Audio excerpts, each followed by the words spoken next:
Thank you very much for joining us this morning. We're gathered, hopefully, to announce something significant, groundbreaking, certainly different from the way that we've normally handled cases. I'm going to start by giving you a bit of factual background on the matter. I don't think that's ever been done. As you all know or may know, a gentleman by the name of Bashard Breeland had been the subject of a criminal case in the city's traffic court.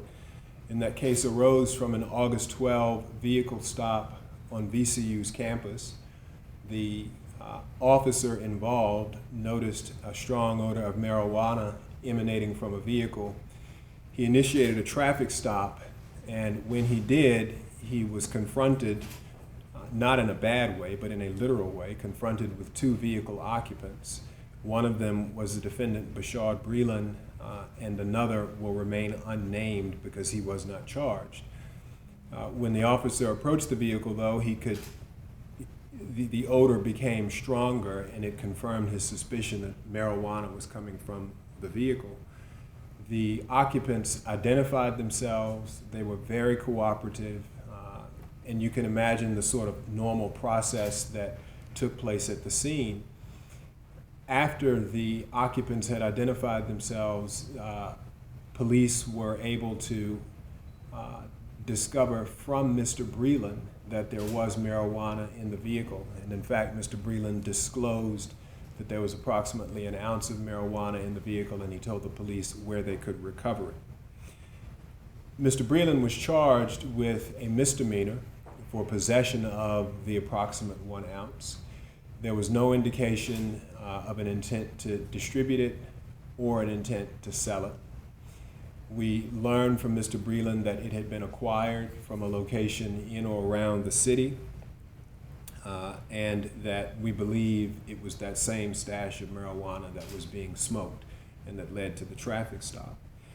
Normally a charge of misdemeanor first possession of marijuana, and this indeed was Mr. Breeland's first charge of possession of marijuana, would be eligible for what we call first offender status. That is, the matter could be continued or taken under advisement for roughly a year, and during that period of time, the offender would have to perform a certain amount of community service and submit to probation, which would include testing.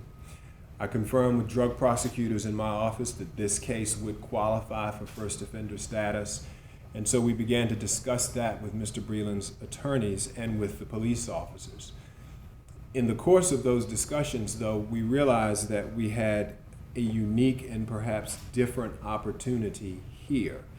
That is, Mr. Breeland's case presented us with the opportunity to make an impact through the outcome of his case, as opposed to simply meting out a punishment.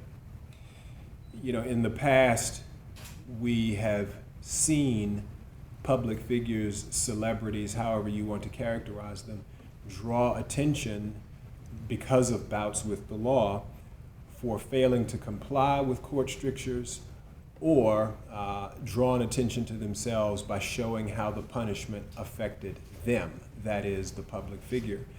In this case, our goal was to capitalize on two things: Mr. Breeland's lapse in judgment, but more importantly, his willingness to be a teaching tool. I'm aware of no occasion in recent memory when an active professional football player has been willing to allow himself to be an exhibit on the lesson of how destructive drugs can be. Our target audience in this case is not adults. Our target audience is young people, including and perhaps particularly student athletes. We think that Mr. Breeland is an ideal messenger for our point because of his age. He's a handsome guy, he's got energy, and frankly, we think his points will resonate in a way that, frankly, no one in here could with a younger audience. And the point of the PSA is obvious, that it doesn't take much to ruin your future, that in an instant, years of hard work and determination can go down the drain as a result of a momentary as a result of a momentary lapse of judgment associated with drugs or, importantly, alcohol. You all know that Mr. Breland, as a professional athlete, has an opportunity to make millions, or certainly live a very wealthy life. This scenario could have gone horribly wrong in two different ways. People assume that marijuana transactions are benign. They don't associate the sort of stigma with marijuana transactions that they do with cocaine and heroin.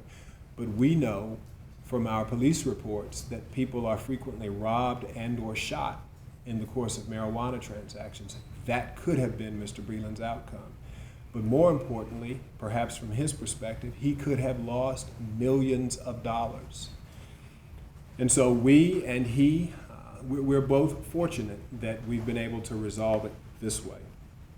Finally, I'd like to thank the city, the administration, and the superintendent who's here for their willingness to explore this strategy. And they seem to appreciate the potential impact that this approach could have as opposed to the typical community service under circumstances that would have no impact on anyone other than the offender.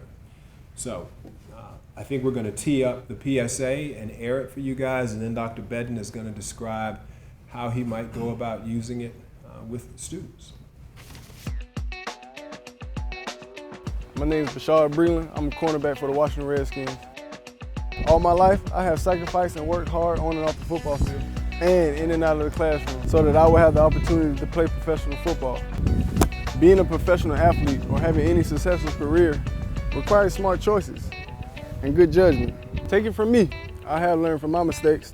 Don't let drugs put you on the sidelines or derail your future. Seriously. So if you want to have access to that, I'm told you can get it from the city's YouTube channel. You go to City Richmond VA, and there should be a link for it. And now I'd like for Dr. Bedden to offer some thoughts. Good morning. First of all, we want to say thank you to the Commonwealth attorney for allowing us to be a part of this positive outcome from an unfortunate situation. Throughout my career, I've had opportunity both as a former athlete and a director of athletics and coach, both at high school and college level, to see the potential that exists and also how quickly it can disappear. For me, what's exciting about this is we actually have someone who's willing to stand up and make a difference with regards to communicating how good decision-making or bad decision-making can play out in your life and how quickly things can change. With regards to RPS, we have the opportunity, one, to make this available. It's going to end up on our website. It's going to be a part of our TV channel.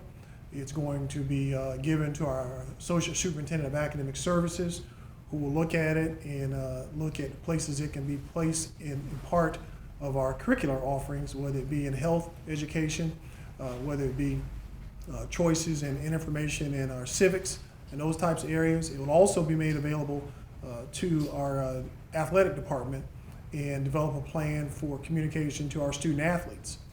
What I think the biggest bang also is that in my conversation this morning with our Family and Community Engagement Office, and their violence prevention, their decision making, and their efforts to engage the families and communities, we're going to try to find ways for them to make it available in their efforts to engage our families.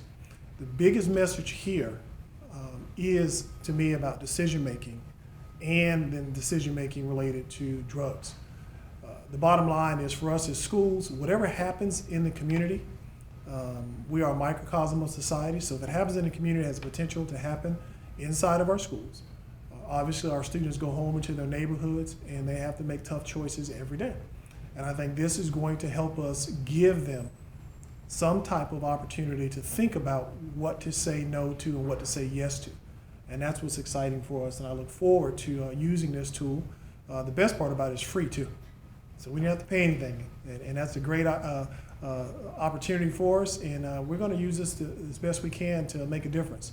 I don't know how many kids it's going to impact, but I guarantee it's going to reach somebody. And one, if we make progress with one is absolutely worth it, but I'm sure we're going to make progress with more than one. Thank you. So, if there are any questions, the two of us are certainly here and happy to answer them for you. I should acknowledge that Officer Alvarez, who's responsible for the stop, is also here, as is Chief Benuti, and they have both been very supportive and helpful in this effort. My name is Bashard Breland. I'm a cornerback for the Washington Redskins. All my life, I have sacrificed and worked hard on and off the football field and in and out of the classroom so that I would have the opportunity to play professional football. Being a professional athlete or having any successful career requires smart choices and good judgment. Take it from me, I have learned from my mistakes. Don't let drugs put you on the sidelines or derail your future. Seriously.